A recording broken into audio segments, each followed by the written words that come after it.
दोस्तों, आज हम एक ऐसी प्रेरक कहानी लेकर आए हैं जिसे सुनने के बाद आपके मन के सभी गंदे और नकारात्मक विचार हमेशा के लिए समाप्त हो जाएंगे। यह कहानी हमें सिखाती है कि कैसे एक भिक्षु ने अपनी आंतरिक यात्रा में मन की गहराई को समझा और उसे जीतने की सच्ची कला प्राप्त की। इस कहानी में हम गौतम बुद्ध की महान शिक्षा और भिक्षु के अनुभवों के माध्यम से मन को नियंत्रित करने के बारे में सीखेंगे। भाग 1। भिक्षु की आत्मसंतुष्टि कहानी की शुरुआत होती है जब एक भिक्षु गौतम बुद्ध से हर दिन कहता कि उसने अपने मन को जीत लिया है। अब उसका मन उसे विचलित नहीं कर सकता। बुद्ध उसकी बात सुनते थे, लेकिन एक दिन उन्होंने उसे एक चुनौती दी। उन्होंने कहा, तुम कल दक्षिण दिशा में भिक्षा मांगने जाओ, यही तुम्हारी आखिरी परीक्षा होगी।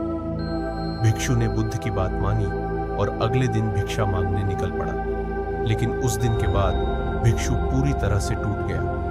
अगले दिन वह बुद्ध के पास वापस आया और कहा, मैंने बहुत बड़ी गलती कर दी, अब मैं दोबारा उस दिशा में नहीं जाऊंगा। बुद्ध उसकी स्थिति को समझ रहे थे, लेकिन उन्होंने कुछ नहीं कहा, सिर्फ सुनते रहे।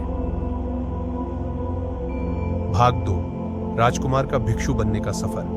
यह कहानी तब शुरू होती है जब एक प्रदेश का राजकुमार अपना महल और ऐशो आराम का जीवन छोड़कर बौद्ध संघ में शामिल हुआ। संघ में शामिल होते ही नए भिक्षु ध्यान और भिक्षा मांगना सीखते थे ताकि उनका अहंकार टूटे और वे विनम्र बन सके। राजकुमार भी इस प्रक्रिया से गुजरा। शुरुआत में सब ठीक था, लेकिन कुछ दिनों बाद राजकुमार विचलित हो गया।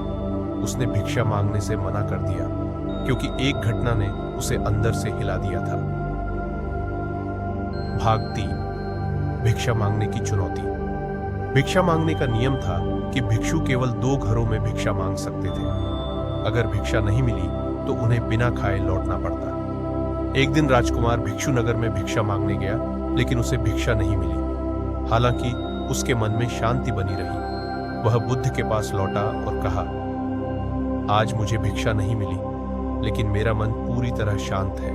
किसी विचार ने मुझे विचलित नहीं किया। बुद्ध मुस्कुराए और बोले, अच्छी बात है, अब तुम कल महल की ओर जाकर भिक्षा मांगना। भाग 4। महल की यादें और मन की परीक्षा। अगले दिन भिक्षु महल के सामने से गुजरा और अपने पुराने ऐशो आराम के जीवन की यादों में खो गया। उसने सोचा, कैसा जीवन था, स्वादिष्ट भोजन, नौकर चाकर और सारे सुख साधन। लेकिन तभी उसे एहसास हुआ कि ये सब बीती हुई बातें हैं। उसने मन में उठती इच्छाओं को देखा, लेकिन खुद को याद दिलाया कि यह सिर्फ क्षणिक विचार है। भिक्षु ने समझा कि जब हम मन को शांत करते हैं तो मन हमें विचलित करने की कोशिश करता है। वह बुद्ध के पास लौटा और अपनी नई समझ उनके साथ साझा की। भाग 5। दक्षिण दिशा में भिक्षा की कठिन परीक्षा। फिर बुद्ध ने भिक्षु को आदेश दिया, अब तुम दक्षिण दिशा में भिक्षा मांगने जाओ। वहां एक हवेली है जहां तुम्हें मन और विचारों पर उपदेश देना है। भिक्षु बहुत खुश था क्योंकि उसे उपदेश देने का मौका मिला था। वह तेजी से हवेली की ओर चल पड़ा। हवेली पहुंचने पर एक सुंदर युवती बाहर आई। भिक्षु ने सोचा, मुझे इस युवती की सुंदरता देखकर विचलित नहीं होना चाहिए, क्योंकि मैं यहाँ उपदेश देने आया हूँ। युवती ने उसे भोजन के लिए आमंत्रित किया। भिक्षु ने भोजन किया और सोचा, थोड़ा आराम कर लेता हूँ। लेकिन जैसे ही वह आराम करने लगा, उसके मन में युवती के प्रति आकर्षण के विचार आने लगे। भाग 6। मन के खेल और उसकी शक्ति। भिक्षु ने सोचा, यह युवती कितनी सुंदर और समझदार है। अगर मैं राजकुमार होता तो ऐसी ही स्त्री से विवाह करता। इतने में युवती वापस आई और बोली, आप तो मुझे उपदेश देने आए थे, लेकिन आप तो कुछ और ही सोच रहे हैं। भिक्षु घबरा गया और उसने पूछा, क्या आप मेरा मन पढ़ सकती हैं? युवती ने मुस्कुराकर कहा, ध्यान के माध्यम से मैं दूसरों के विचार और भावनाओं को समझने में सक्षम हो गई हूँ। यह सुनकर भिक्षु स्तब्ध रह गया और वहां से आश्रम की ओर लौट पड़ा। रास्ते में उसके मन में कई सवाल उठ रहे थे। मैं क्यों विचलित हुआ? मैंने ऐसा क्यों सोचा? भाग 7। बुद्ध का मार्गदर्शन। आश्रम पहुंचकर भिक्षु ने बुद्ध से अपनी सारी कहानी सुनाई।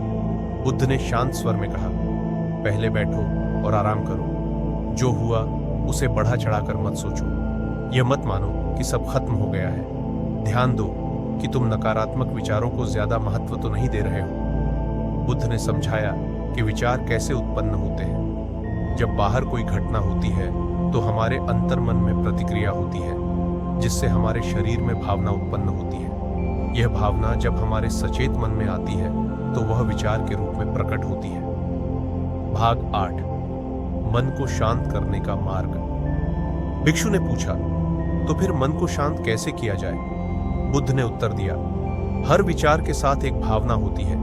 जब तुम उस भावना को बिना जजमेंट के देखते हो तो वह खुद ही गायब हो जाती है और पीछे सिर्फ शांति रह जाती है। यह शांति हमारी सबसे बड़ी ताकत है। बुद्ध ने कहा, तुम अगले 7 दिन उसी युवती के घर भिक्षा मांगने जाओगे, लेकिन ध्यान रखना, अपने विचारों को जज मत करना। अच्छे या बुरे विचार केवल तुम्हारे मन का खेल है। भाग 9, अंतिम जीत। अगले दिन भिक्षु फिर से युवती के घर गया, लेकिन इस बार वह पूरी तरह जागरूक था। जब उसके मन में विचार आए तो उसने उन्हें जज नहीं किया, बल्कि केवल देखा।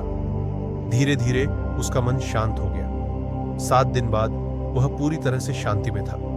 अब उसके अंदर मैंने मन को जीत लिया है का अहंकार भी नहीं था। उसने वास्तव में मन की शक्ति को पार कर लिया था। दोस्तों, यह कहानी हमें यह सिखाती है कि मन को नियंत्रित करना आसान नहीं है, लेकिन संभव। जब हम विचारों को जज करना बंद कर देते हैं और केवल उन्हें देखते हैं, तो मन की गहराई में छुपी शांति प्रकट होती है। गौतम बुद्ध के इस उपदेश को हम अपने जीवन में लागू कर सकते हैं और अपने मन की शांति को प्राप्त कर सकते हैं। अगर आपको यह कहानी प्रेरक लगी हो तो वीडियो को लाइक और शेयर जरूर करें। हमारे चैनल को सब्सक्राइब करना न भूलें, ताकि आप और भी ऐसे प्रेरणादायक वीडियो देख सकें। नमो बुद्धाय।